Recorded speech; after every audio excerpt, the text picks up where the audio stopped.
നല്ല ഇടിയുണ്ടല്ലേ? എന്തൊക്കെ ഉണ്ടാവുക? എന്താടാ എന്താ പ്രശ്നം? ക്ലീറ്റോ ചേട്ടൻ വന്ന് പറഞ്ഞെന്തോ സസ്പെൻഷൻ ഒക്കെ ആയെന്ന്.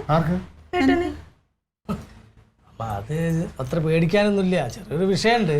ചിലപ്പോ എന്തോ സസ്പെൻഷൻ ആവാനും ആവാതിരിക്കാനും സാധ്യത. അതൊക്കെ അവന്റെ ആഗ്രഹം പറഞ്ഞല്ലേ.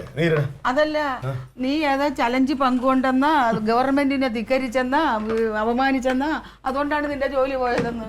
അല്ല, അങ്ങനെ ജോലി പോയിട്ടൊന്നുമില്ലമ്മ. കുഴപ്പമൊന്നുമില്ലെന്ന് തോന്നുന്നു. കാരണം വെച്ചാല് നമ്മള് ഈ പ്രളയക്കെടുതി വന്നപ്പോ ദുരിതാശ്വാസ ഫണ്ടിലേക്ക് സർക്കാർ ഉദ്യോഗസ്ഥരൊക്കെ 1 മാസം ശമ്പളം ഗഡുക്കളായിട്ട് കൊടുക്കണമെന്ന് മുഖ്യമന്ത്രിയുടെ ഒരു അറിയിപ്പുണ്ടായിരുന്നു. അത് നല്ലതല്ലേ? പക്ഷെ ഇവിടെ സംഭവിച്ചെന്ന് വെച്ചാല് ഈ പുറത്തുനിന്നൊക്കെ ഒരുപാട് പൈസ വരുന്നുണ്ട്, വിദേശത്തു നിന്നൊക്കെ ഒരുപാട് പൈസ വരുന്നുണ്ട്. അപ്പൊ അങ്ങനെ പൈസ വരുന്ന സമയത്ത് പിന്നെ ഈ സാധാരണക്കാരാ, ഇപ്പൊ നമ്മളെ പോലെയല്ല, അതിനെ താഴെയുള്ള ആൾക്കാരുണ്ടല്ലോ, അവരെ നിന്നൊക്കെ പൈസ കൊടുക്കണോ, നമ്മളൊക്കെ പൈസ കൊടുക്കണോ എന്ന് പറഞ്ഞാൽ അവര് കുറെ ഇഷ്യൂ ഉണ്ടാക്കിയത്. അത് വേറെ ഒന്നും കൊണ്ടല്ലമ്മ, ഈ പറഞ്ഞ പോലെ ഈ ഗ്രാറ്റുവിറ്റി, പ്രോവിഡന്റ് ഫണ്ട് ഇതെല്ലാം പിടിച്ചിട്ടാണ് പൈസ കിട്ടുന്നത്. പിന്നെ വീട്ടിലെ കുട്ടികളുടെ കാര്യം, പാലിന്റെ പൈസ, പലചരക്കിന്റെ പൈസ, കല്യാണം, മരണം, ഇതൊക്കെ വരുമ്പോഴൊക്കെ പൈസ കയ്യിൽ നിന്നല്ലേ പോണത്. അപ്പൊ ഇതിപ്പോ ഈ ലോൺ എടുത്തവരുണ്ട്. അപ്പൊ അവരൊക്കെ സംബന്ധിച്ച് നോക്കുമ്പോൾ ഇത് വലിയ ബുദ്ധിമുട്ടാണ്. അപ്പൊ അതിനെപ്പറ്റി ഒരു ചർച്ച നമ്മൾ നടത്തിക്കൊണ്ടിരിക്കുകയായിരുന്നു. ആ ചർച്ച നടത്തുന്ന എതിർ പാർട്ടി ആരോ എടുത്തും കണ്ട് വീഡിയോ ഇട്ട്, ഞാൻ സംസാരിക്കുന്നതിന്റെ ഇതെടുത്ത് വീഡിയോ എടുത്തിട്ട് ഫേസ്ബുക്കിൽ ഇട്ടോളാം. ഇതിപ്പോ വൈറലായി. അതുകൊണ്ട് ഇപ്പൊ അങ്ങനെ ജോലി പോയിട്ടൊന്നുമില്ല. ക്ലീറ്റോ ചേട്ടൻ വന്ന് അവിടെ ഇവിടെ തൊടാതെയൊക്കെ വന്ന് വർത്താനം പറഞ്ഞിട്ട് പോയി. എന്റെ പൊന്നു മക്കളെ, നീ എന്തിനു എതിർക്കാൻ പോയത്? അമ്മ, ഞാൻ എതിർത്തില്ല, ഞാൻ കൊടുക്കാൻ തയ്യാറായിരുന്നു. എന്റെ 1 മാസം ശമ്പളം ഞാൻ ഈ പ്രഖ്യാപനം വരുന്നതിന് മുമ്പ് കൊടുത്ത ആളല്ലേ. ഞാൻ മറ്റുള്ളവർക്ക് വേണ്ടി സംസാരിക്കുകയായിരുന്നു.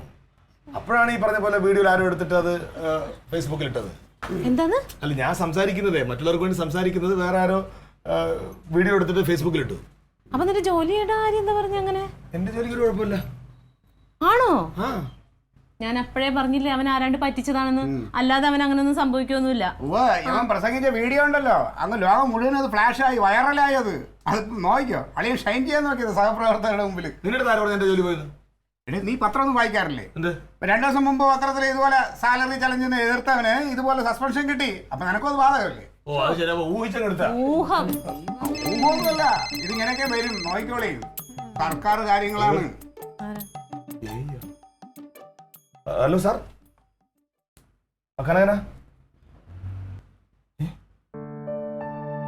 സാർ ഞാൻ അങ്ങനെ സാർ. ഹലോ, എന്ത് മോനെ? എന്താടാ?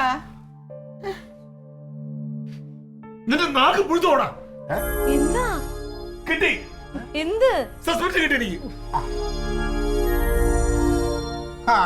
ഇപ്പൊ എങ്ങനെ ഇരിക്കണ് അമ്മ? ഈ ക്ലീറ്റോ ഉണ്ടല്ലോ, കേരള രാഷ്ട്രീയം കുറെ വർഷമായിട്ട് കണ്ടോണ്ടിരിക്കുന്ന ആളാ. ഇത് ഇങ്ങനെയൊക്കെ തന്നെ അവസാനിക്കുള്ളൂ. എടാ കനക, ഇനിയിപ്പോ നമ്മൾ എന്ത് വിടാ? ഇനിയിപ്പോ ഒന്നും ചെയ്യണ്ട.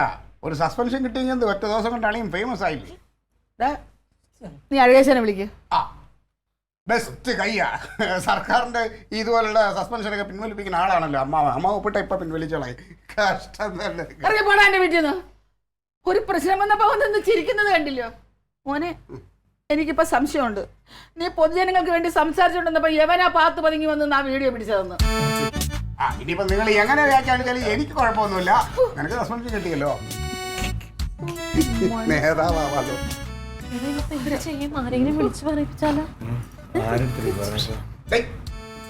സസ്പെൻഷൻ പിൻവലിപ്പിക്കാനായിട്ട് എന്റെ എന്തെങ്കിലും ആവശ്യം ഉണ്ടെങ്കിൽ വിളിക്കാൻ പഠിക്കണ്ട. ഞാൻ തൊട്ടപ്പുറത്ത് തന്നെ കാണും കേട്ടാ. എന്റെ ജോലി പോയാലും ശരി, നിന്റെ കാല് പിടിക്കാൻ പറ്റില്ല.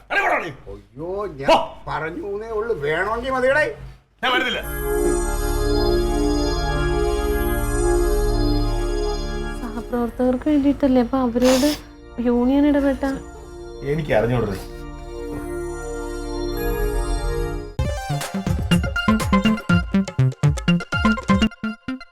Alien versus Alien.